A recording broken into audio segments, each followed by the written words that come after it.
President, honourable members, let me welcome the strong involvement and frequent debates of the Parliament on the topic of water. It is a vital issue because 5 of the last 6 years Europe have been exceptionally dry, and this has caused significant economic damage to agriculture, energy and inland navigation worth some €9 billion every year. And the latest climate projections suggest that in the extreme scenario of 3 degrees of warming, the resulting damage could cost up to €40 billion per year. The water emergency in parts of Spain and other parts of the EU is a particular cause of concern. But water scarcity is no longer confined to the Mediterranean region.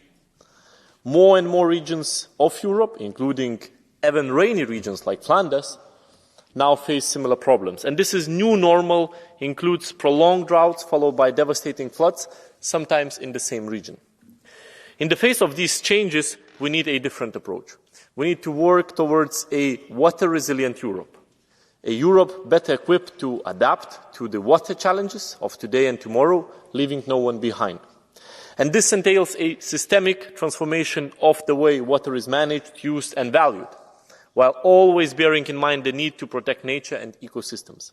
This is also a precondition for the Union's strategic autonomy and its green transition in relation to affordable energy, food security, industrial production and intergenerational fairness.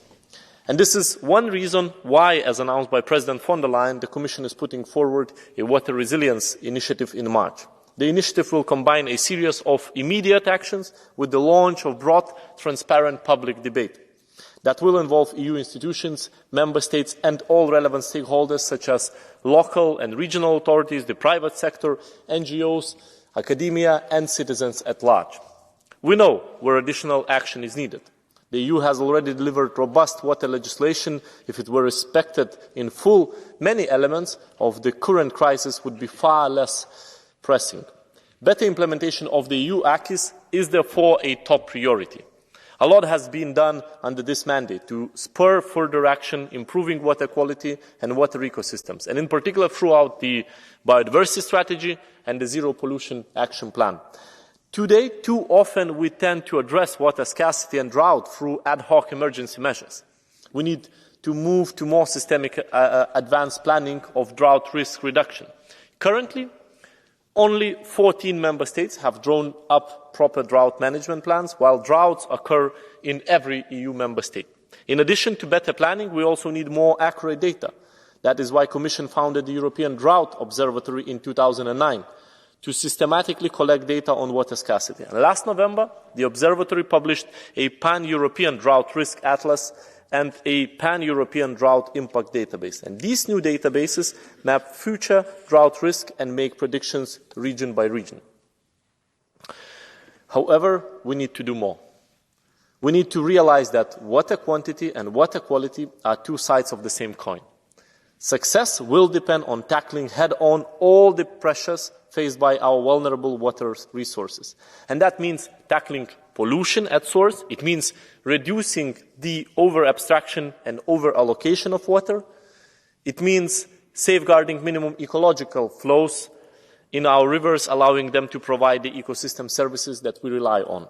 It also means combating illegal abstraction with full deployment of technological solutions. We also need to ensure that heavy water users, like the digital and the energy sectors, internalize water efficiency and water protection. It also requires more rigorous application of the cost recovery principle with water pricing policies based on the polluter pays principle. This will incentivize water savings and pollution prevention measures while ensuring it remains affordable to all. In all cases, we should start with efforts to reduce demand. Before looking for fresh supplies, we should start with water efficiency, mirroring the efficiency first principle for energy, which now guides business decisions and investments. And this is fully in line with the circular economy approach.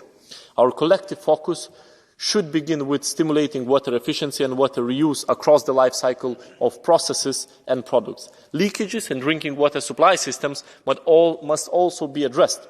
Across the EU, an average of 23% of the treated water is now lost during distribution, and with the new obligations in the recast Drinking Water Directive, Member States have the tools they need to assess leakage rates and develop targeted actions to reduce the losses. The proposal for a recast urban wastewater treatment directive encourages the reuse of treated wastewater in agriculture, and that should receive an additional boost from the recent entry into application of water reuse regulation, helping limit freshwater abstraction from surface and groundwater bodies. But legislation alone will not solve these problems. An exit from the crisis will require firm action on many sides, and for that we also need to scale up and upgrade our investment in water.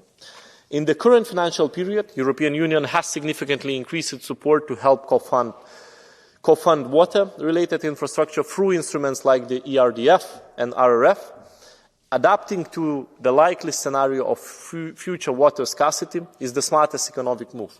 And if we fail to act today, the cost of inaction will be far higher in the future. Adaptation is essential, but we must remain equally committed to climate mitigation. You just had a debate.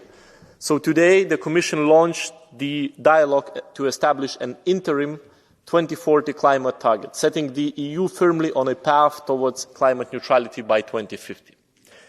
Honourable members, let me conclude by highlighting once again the importance of sustainable, resilient water management and of protecting the quality and quantity of fresh water.